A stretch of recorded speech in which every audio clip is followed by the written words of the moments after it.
Police তো কাউকে খুঁজে পায় না, তাদের সঙ্গে সন্ধ্যাবেলা বসে খায়, সে বলছে পাচ্ছি না খুঁজে।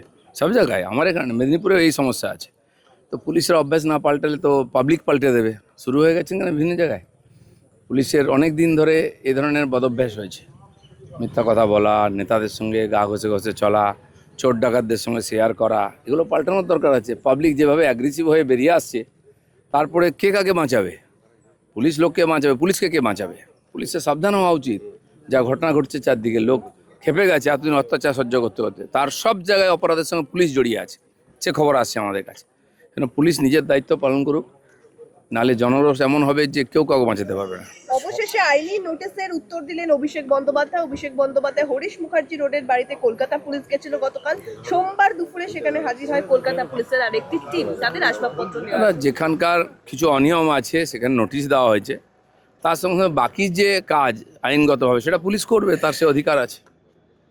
স্বপন কামিল্লা খুনের ঘটনায় এই বিডিও প্রশান্ত বর্মনের বিরুদ্ধে চার্জশিট দেওয়া হয়নি, এবং তারপরে সেখানে যে গেট প্যাটার্ন দেখা যাচ্ছে, সেখানে গেট প্যাটার্নে দেখা যাচ্ছে প্রশান্ত বর্মনকে বডিটা তুলতে গাড়িতে, অথচ তাকে চার্জশিট। আপনারা বুঝতে পেরেছেন কেন এই অফিসাররা বিগড়েছে? সে ওসি হোক, আইসি হোক, বিডিও হোক, এসডিও হোক, এটা বিগড়েছে কেন?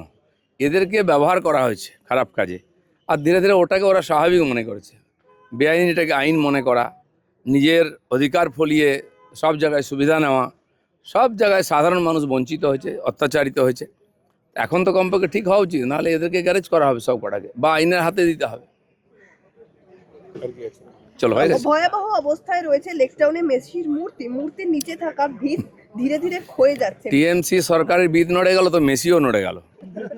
আজ পর্যন্ত সেই মেসির ঘটনার পরে যুবভারতী স্টেডিয়ামে স্পোর্টস যারা প্র্যাকটিস করতেন তাদের জন্য বন্ধ হয়ে গেছে। বাপত্তি সম্পত্তি হয়ে গেছে এগুলো সব, যা ইচ্ছা লুটপাট করো খাও। এবং যে কটা লোক এসবের সঙ্গে যুক্ত আছে, সে প্রাক্তন মন্ত্রী হোক, কাউকে ছাড়া হবে না। যেভাবে মানুষের সঙ্গে দুর্ব্যবহার করা হয়েছে, ধোকা দেওয়া হয়েছে, টাকা পয়সা নয়ছয় হয়েছে, লুট চলেছে, পরিবারের লোকেদের নিয়ে এসে ছবি তোলা হয়েছে, এটা যেন ফ্যামিলি প্রোগ্রাম হয়ে গেছে, বার্থডে পার্টি। মেসির মতো একজন ইন্টারন্যাশনাল প্লেয়ার, তাকে যেভাবে অপমান করা হয়েছে, মিসইউজ করা হয়েছে, এটা আমাদের কাছে খুবই লজ্জার, দুঃখের। সেজন্য সবাই সাজা পাবে। লাস্ট প্রশ্ন, বেহালা সুরসুরা থানা এলাকায় নাবালিকাকে গণধর্ষণের অভিযুক্ত 3। ঘটনাটি ঘটেছিল এপ্রিল মাসে, অর্থাৎ তৃণমূল সরকারের সেই সময়ের আমলে, কিন্তু মে মাসে তারা কমিশন গঠন হয়েছে। গত 15 বছরের মহিলা শিশুদের উপরে যে অত্যাচার হয়েছে, সব কিছুর এফআইআর হবে, সব কিছুর ইনকোয়ারি হবে।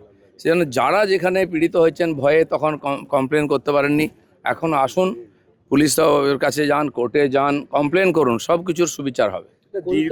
কলকাতা পুরসভা যে সময়সীমা দিয়েছিল অভিষেক বন্দ্যোপাধ্যায়ের সম্পত্তি সম্পর্কে 7 দিনের, আজকে সেটা শেষ হচ্ছে। পুরসভা দেখবে, সময় দিয়েছে, এটা আইনি ব্যাপার আছে, নিয়মের ব্যাপার আছে, তারা দেখছেন, এই ব্যাপারে আমাদের কিছু বলার নেই। দীর্ঘদিন ধরে দেখা যাচ্ছে যে তৃণমূল সরকারের সময় বিভিন্ন ধরনের স্ট্যাচু তৈরি হয়েছে।